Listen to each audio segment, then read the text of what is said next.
폴란드 출신의 저명한 사회학자 지그문트 바우만. 이 학자가 쓴 행복해질 권리라는 책에는 굉장히 흥미로운 주장이 하나 나옵니다. 사회에 우울한 사람이 많아지면 GDP가 올라갈 수 있다.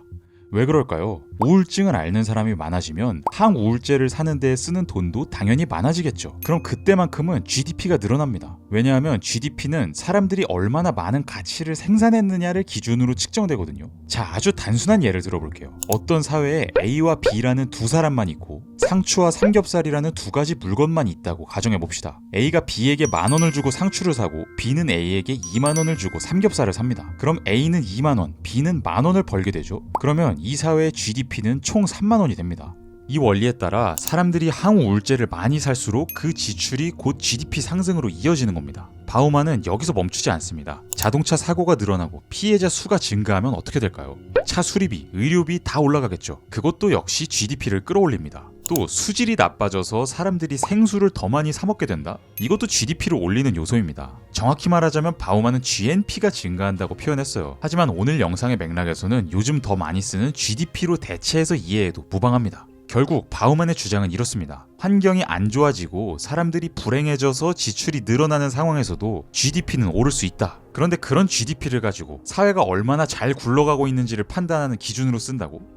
다음은 1968년 미국 대선 토론에서 로버트 케네디 후보가 말했던 내용을 요약한 겁니다. GNP를 계산할 때는 대기 오염과 담배 광고, 구급차 비용도 고려합니다. 집을 보호하기 위한 보안 시스템 비용도 반영하고요. 폭탄과 핵무기, 도시 치안을 유지하기 위한 경찰의 무장 차량 비용도 포함합니다. 심지어 아이들에게 장난감을 팔고자 폭력을 미화하는 TV 프로그램 제작비와 송출 비용도 포함돼요. 아이들의 건강이나 교육의 질, 놀이의 재미는 반영하지 않고요. 우리 사회의 시가 얼마나 아름다운지, 결혼 생활이 얼마나 큰 행복을 주는지, 정치인들이 얼마나 성실하게 일하는지, 사람들이 얼마나 깊은 용기와 지혜를 갖고 살아가는지도 포함하지 않아요. 즉 GNP는 우리가 삶의 고통을 감수할 정도로 삶을 진정으로 가치 있게 만드는 것들을 뺀 나머지만을 측정합니다.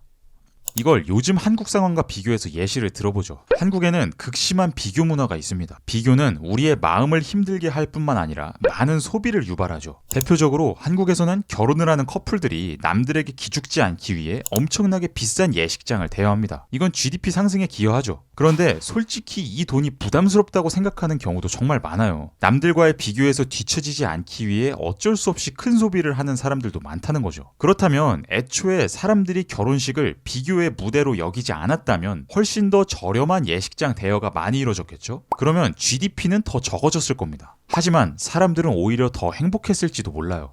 사회학자 마이클 러스티는 여러 관련 연구들을 종합한 끝에 이런 결론을 내렸습니다. 미국, 영국 등의 나라들에서는 주관적인 행복감과 경제적 생활 수준 향상이 별 관련이 없더라.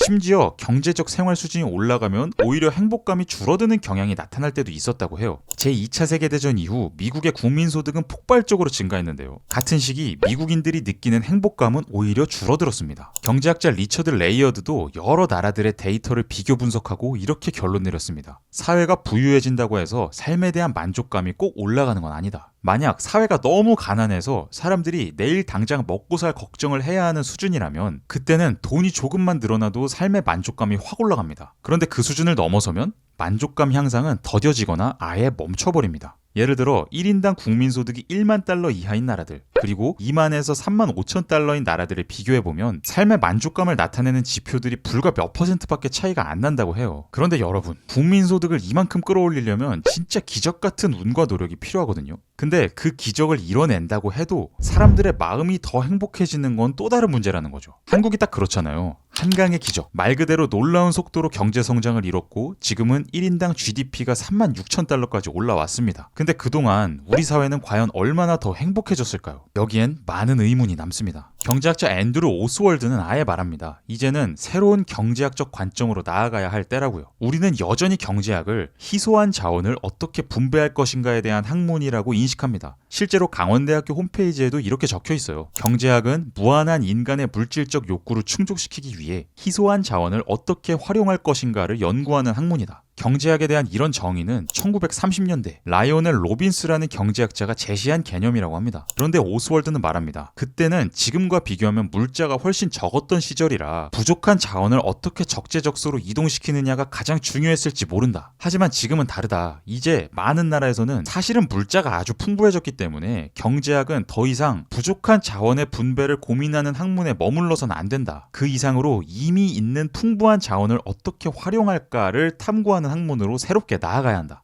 만약 기본적으로 우리 사회에는 부가 부족해 이렇게 생각하면 그 부족한 걸 어떻게 잘 이용하고 더 많은 부를 만들어낼까가 중심 과제가 됩니다. 근데 만약 부가 이미 많다고 생각을 전환하면 그때부터는 부의 증대는 더 이상 제1의 목표는 아니게 됩니다. 하지만 현실에서는 말 그대로 여러 가지 현실적인 문제들이 있다 보니 우리는 여전히 경제는 무조건 커져야 하고 정부의 최우선 과제는 성장, 부의 증대라고 생각합니다. 하지만 이게 우리를 행복하게 만들어주진 않는다는 거죠. 또한 오스월드는 인간의 행복은 상대적이라는 점을 강조해요. 아무리 내가 많은 돈을 벌어도 주변 사람들이 더 많이 벌면 인간은 행복해하지 않아요. 실제로 한 유명한 뇌과학 실험에서는 내가 돈을 얼마나 받는지보다 주변 사람과 비교해서 얼마나 받는지가 뇌의 보상 반응에 더 큰 영향을 끼친다는 걸 밝혔습니다. 예를 들어서 사람들은 내가 5만 원을 받고 다른 사람이 10만 원을 받으면 뇌가 불만족스러운 반응을 해요. 반면 내가 3만 원을 받되 다른 사람이 만 원을 받으면 오히려 뇌가 만족의 신호를 일으킵니다. 이걸 응용해서 생각해보면 사회의 GDP가 얼마나 느는지는 사실 내 행복에 크게 중요하지 않습니다. 다 같이 부유해져도 남들이 나보다 더 부유해지면 불만족스러울 거예요. 경제학자 사이먼 쿠스네치는 GDP를 측정하는 거시적 계산 방법을 만들어낸 사람이고요. 그 공로로 노벨 경제학상을 받았는데요. 그런데 이 GDP의 아버지인 쿠즈네치가 이런 말을 남겼습니다. 한 국가의 행복은 그 국가의 소득 측정치로부터 추론될 수 없다.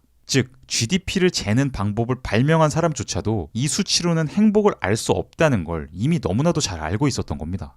마지막으로 바우만의 견해를 한 가지만 더 소개하려고 하는데요. 바우만은 사람들이 돈을 많이 벌게 되면 일반적으로 한 가지 역설이 생긴다고 주장했어요. 돈으로 살 수 있는 건 많아지는데 정작 돈으로 살 수 없는 것들에서 멀어지게 된다는 건데요. 예를 들어 가족의 사랑이나 친구와의 우정 같은 걸 생각해 볼 수 있어요. 사실 이런 게 인간에게는 가장 큰 행복 중 하나잖아요. 그런데 문제는 돈 버는 데에 너무 집중하다 보면 그 소중한 것들을 놓치고 있다는 사실조차 모르게 될 수 있다는 거예요. 지금 열심히 하면 나중엔 행복해지겠지. 이런 생각 우리 모두 한 번쯤은 해봤잖아요. 근데 그 나중은 진짜 올까요? 물론 돈이 많으면 사람도 더 잘 챙길 수 있고 관계 맺기도 쉬워지긴 해요. 근데 중요한 건 그 돈을 얻게 되는 과정이에요. 많은 돈을 가지면서도 마음이 여유롭고 시간이 많으면 뭐 최고죠. 근데 이건 솔직히 너무 소수만 가능한 일이잖아요. 대부분은 많은 돈을 갖게 되려면 일에 올인하고 시간 쪼개고 에너지 탈탈 털어서 재테크 공부해야 하죠. 그럴 때 인간관계는 보통 줄일 수밖에 없고 여행이나 문화생활 같은 즐거운 활동도 줄이게 되기가 쉬워요.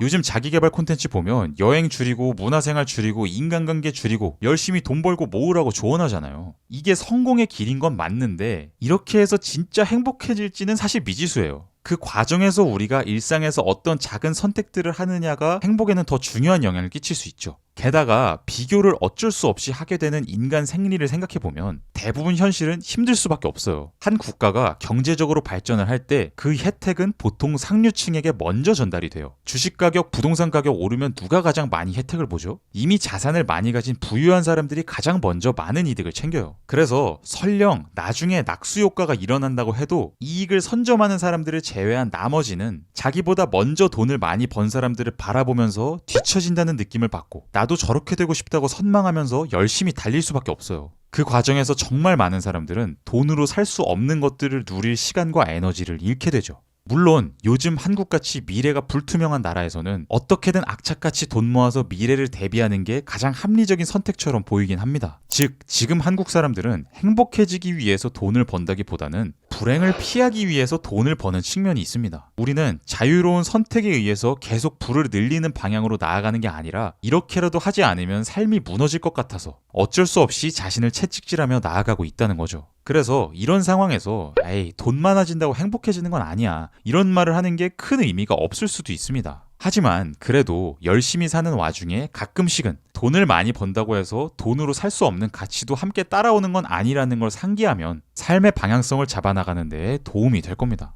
여러분은 경제가 발전하고 돈이 더 많아지는 게 행복과 얼마나 관련이 있다고 생각하시나요?